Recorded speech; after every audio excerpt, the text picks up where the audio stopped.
Նիկոլ Փաշինյանը կրկին վիրավորական արտահայտություններ է հնչեցրել ձեր հասցեին, վստահ եմ դուք ծանոթ եք այդ հայտարարություններին, ինչպես կմեկնաբանեք։ Իհարկե ծանոթ եմ, ես իսկ ասել եմ մեկ անգամ ուզում եմ կրկնեմ, որ Ծառուկյանը չի իշն այդ մակարդակին, ես իմ կլասը չեմ գցել, ամենակարևոր հարցը սա է,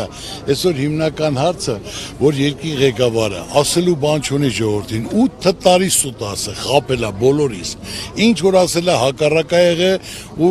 տարբեր ստախոսություններ ասելով, այսօր 8 տարվա մեջ պատերազմ հրահրելով, պատերազմ սկսել է, պարտություն կրել ենք, պարտվել ենք, հողերը կորցրել ենք, զոհերը տվել են, վիրավորները կան, հեղինկա զրկվել ենք, այսօր ասենք թե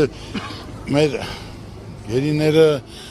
բանում են, բակվում են, ու այսօր այդքան ասելով խաղաղություն ենք բերել, դա փոխարեն մի հատ էլ տնտեսական պատերազմ Ռուսաստանի նատակից չեն կարող սուտ ասելով, եթե երկրի ղեկավարը այսօր 8 տարի ղեկավարում է,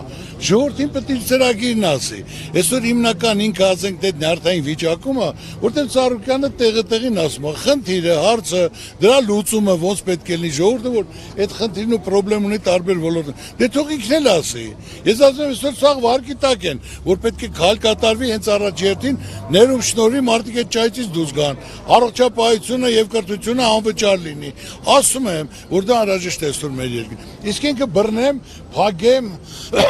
խլեմ ժողովրդին, այս ժողովուրդը արդեն հոգնել է, գնացեք շտկեք, ժողովուրդը փոփոխություն ասում, հիմա հնարավորություն է տրվում ժողովրդին, ամսի 7-ին ընտրություն կատարելու